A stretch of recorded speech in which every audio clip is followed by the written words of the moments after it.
سب سے پہلے تو شکرگزار ہوں ANF کا کہ آج انہوں نے اس تقریب کو منعقد کیا ہے جس میں ہم ایک سینٹر اور ایڈ کرنے جا رہے ہیں بے نظیر شہید model addicts treatment and rehabilitation centre in Mangho Pir. اس کے ساتھ ساتھ ملیر والا سینٹر بھی تیار ہے، اور جیسے آپ کو بتایا برگیڈیئر رضوی نے کہ ان دو سینٹرز کے بعد ہماری ڈبل سے بھی زیادہ کیپیسٹی ہو جائے گی۔ یہ آپ کے ڈیولپڈ کنٹریز میں بہت زیادہ پرابلم ہے۔ کون سا ملک چاہے گا کہ اس کی نئی جنریشن اس طریقے سے خراب ہو؟ کر رہا ہوں پوری دنیا کی بات کر رہا ہوں۔ جو پیسہ انفارچونیٹلی چوری کرنا بھی گناہ ہے، غلط ہے، جرم ہے، لوگ چوری بھی کرتے ہیں۔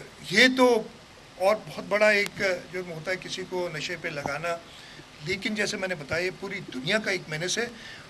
کہنا بہت آسان ہے، یہ جو آپ نے سوال کیا، سوال کرنا بہت آسان ہوتا ہے لیکن اس کو ہینڈل کرنا اتنا آسان نہیں ہے۔ لیکن میں آپ کو بتا رہا ہوں یہ ہماری جو کاوشیں ہیں یہی ثبوت ہے کہ ہم اس کے معاملے میں سیریس ہیں اور انشاءاللہ تعالیٰ اس پہ قابو پائیں گے۔ ہم نے کسی چیئرمین کو گرفتار نہیں کیا، ہم نے سارے لوگ جو دہشت گردی میں شامل تھے ان کو گرفتار کیا ہے، چاہے وہ چیئرمین ہو، چاہے وہ MP ہو، چاہے MNA ہو، چاہے پارٹی کا جو کچھ بھی ہو۔